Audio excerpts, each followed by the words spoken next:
je viens chercher ma nouvelle Toyota. Mais bien sûr, madame, tout à fait.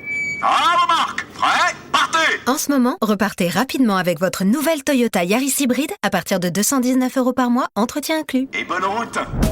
Toyota. Yaris hybride neuve LLD 37 mois 30 000 km. Premier loyer 4 650 € réservé aux particuliers dans le réseau participant, limité aux 600 premières commandes jusqu'au 29 août. Détails sur toyota.fr. Pour les trajets courts, privilégiez la marche ou le vélo.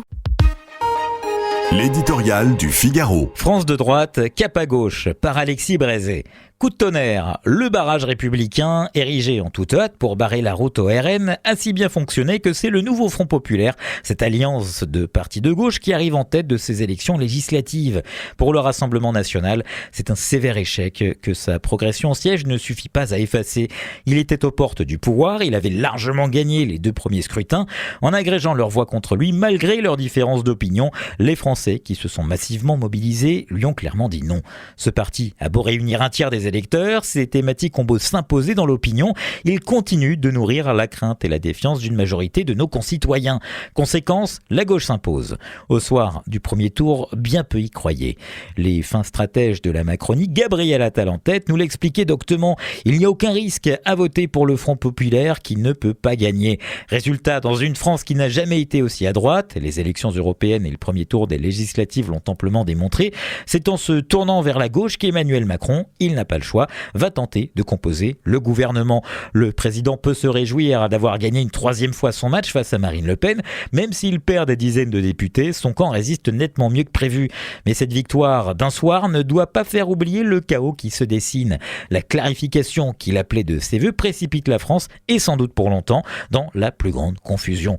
Mesurée à l'aune de ses conséquences, sa décision née d'une blessure narcissique que le pays entier est sommé de réparer reste une pure folie dont, devant l'histoire, il portera la responsabilité.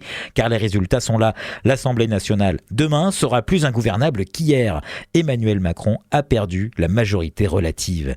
Condamné à chercher une coalition, il n'échappe à l'épreuve d'une cohabitation avec Jordan Bardella que pour subir celle d'une cohabitation avec un bloc de gauche dans lequel le groupe de Jean-Luc Mélenchon se taille la part du lion. Pour se garantir une majorité absolue, étendra-t-il un accord jusqu'à LFI ? Ce serait déshonorant.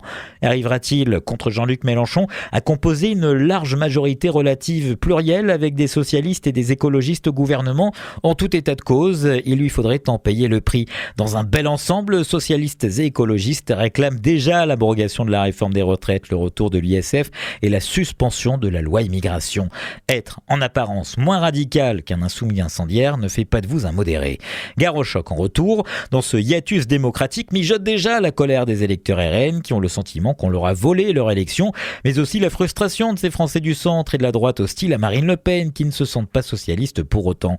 Sur ce champ de ruines où le RN apparaît comme une impasse, où le dépassement macroniste mène finalement à la gauche, la bonne résistance de la droite est riche d'enseignements. Elle ouvre une perspective à ceux qui ne se satisfont ni de l'un ni de l'autre.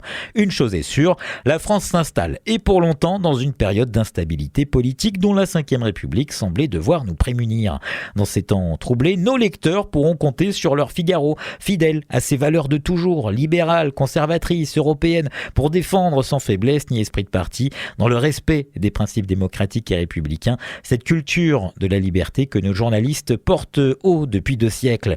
Croyez-le bien, l'intérêt de la France et rien d'autre sera notre boussole pour tenter de tracer un chemin dans le brouillard de cette crise sans fin.